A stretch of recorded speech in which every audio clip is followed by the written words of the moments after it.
السلام علیکم دوستو، آج کی کہانی کا نام ہے ایماندار لڑکا۔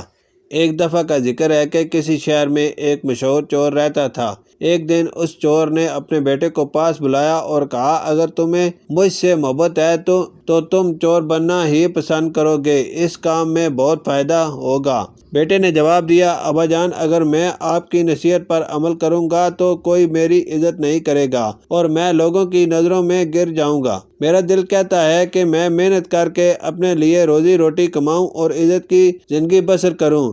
چور یہ سن کر بہت خفا ہوا اور بیٹے سے کہا، کیا تم نے نہیں سنا ہے کہ اپنے باپ کا حکم ضرور ماننا چاہیے؟ تو میرے حکم سے انکار کیوں کرتا ہے؟ تمہیں چور بننا ہی پڑے گا ورنہ میں تمہیں گھر سے نکال دوں گا۔ لڑکا دوسرے دن ایک کسان کے گھر گیا اور اس سے ایک گائے کا سودا کیا اور وعدہ کیا کہ میں فصل کاٹنے کے موقع پر گائے کی قیمت ادا کر دوں گا۔ جب لڑکا گائے کو گھر لایا تو اس کے باپ نے سمجھا کہ یہ گائے وہ چرا کر لایا ہے، اس لیے اس کو شاباش دی۔ چور کے ذہن میں یہ خیال پریشانی کا سبب بنا کہ کہیں ایسا نہ ہو کہ کسان کو گائے کا پتہ لگ جائے اور ہم لوگوں میں رسوا ہو جائیں۔ کچھ عرصہ بعد گائے نے ایک بچڑا جنا اور وہ خوب دودھ دینے لگی۔ دونوں باپ بیٹے مزے سے اس کا دودھ پینے لگے۔ جتنا دودھ چور پیتا تھا اتنا ہی اس کا لڑکا بھی پیتا تھا، مگر چور روز بروز نڈھال ہوتا گیا کیونکہ اس کے ذہن میں بار بار یہی خیال آتا تھا کہ کہیں